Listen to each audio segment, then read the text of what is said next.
In their invasion of China, the Japanese used not only superior technology in general, but even used poison gas, something that had hardly ever been used in warfare since the First World War. All the Italians had used it a couple years before in their conquest of Ethiopia.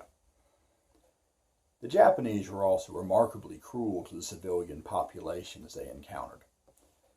In the city of Nanking, then the capital of China, the Japanese army killed at least 100,000 civilians, perhaps 300,000, in what is known as the Rape of Nanking. In some cases, this was due to resistance by civilians, but for the most part was an act of deliberate cruelty, as men, women, and children were gunned down or simply beheaded by Japanese soldiers who often carried swords.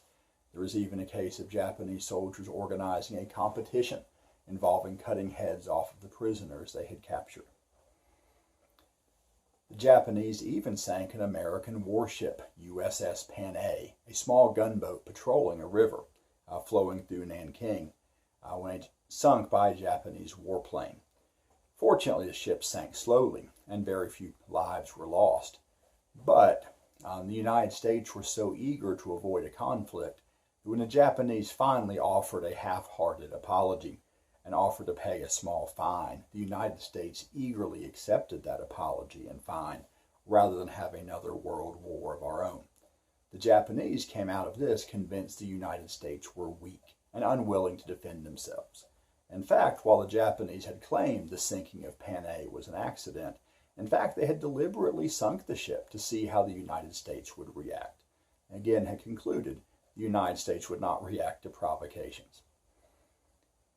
Now, the mistreatment of the Chinese population during the Japanese invasion of China, sometimes known as the Second Sino-Japanese War, was not unique to China. The Japanese often treated civilian populations they ruled over very harshly.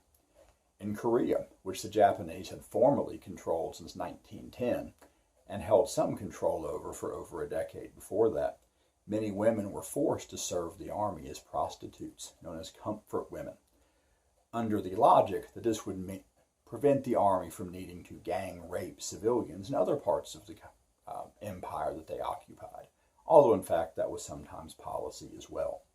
Prisoners of war and other prisoners were sometimes subjected to biological warfare experiments, to other medical experiments, and in general to a degree of mistreatment that would be classified as war crimes under almost any other circumstances, except that the Japanese had never signed the Geneva Accords and so had not sworn off many of the things that other countries had agreed not to do.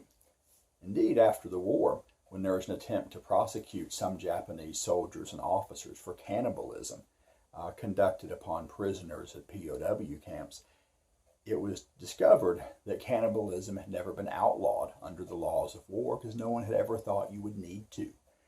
And so instead, they executed a number of Japanese soldiers, including a 3-star general, for preventing the honorable burial of a corpse. Apparently, the liver and upper thighs are good if you grill them, although I don't recommend it. Now, as the Japanese took over more and more of China, this was seen as a threat by other countries with interests in the region. The United States in those days owned the Philippine Islands, for example. The British, the French, the Dutch all had interests in Southeast Asia. And the U.S. and Britain and the Dutch began limiting trade with Japan, placing more and more trade sanctions on an island empire that had very few natural resources, that in particular needed petroleum and metal from the United States and the Dutch and others.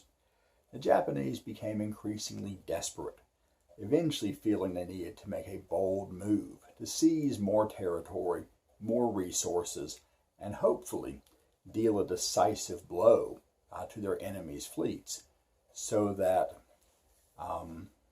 there could not be a reaction as they continued to expand. Of course, the most famous case of this is that date which will live in infamy, the Japanese attack on Pearl Harbor on December 7th, 1941, which caught the United States so badly off guard and led to America declaring war on Japan the next day. But that was only one of many attacks. The Japanese attacked the Philippines. They attacked Hong Kong, then a British colony.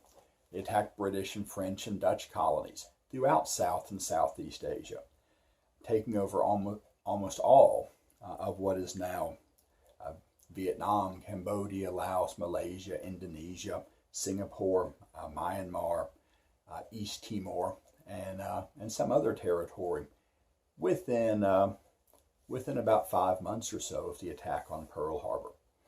They went so far as to bomb the city of Darwin in northern Australia, terrifying the United States and our new allies. Of course, the United States responded, first with the Doolittle raid, largely a publicity stunt, as several bombers, stripped down as light as they could be, were launched by aircraft carriers at their extreme far range from American territory, flying a few bombers over Tokyo and dropping a few bombs, mostly symbolically, on the capital of the Japanese Empire, before crash landing in China. The United States then slowly but surely began to fight back against the Japanese, first stopping Japanese attacks at the Coral Sea and at Midway, and then slowly pushing back. I think fighting the Japanese would have been the worst thing you would have had to do in the Second World War, at least as an American soldier. As bad, certainly, as fighting in North Africa or Italy or on D-Day or the Battle of the Bulge must have been.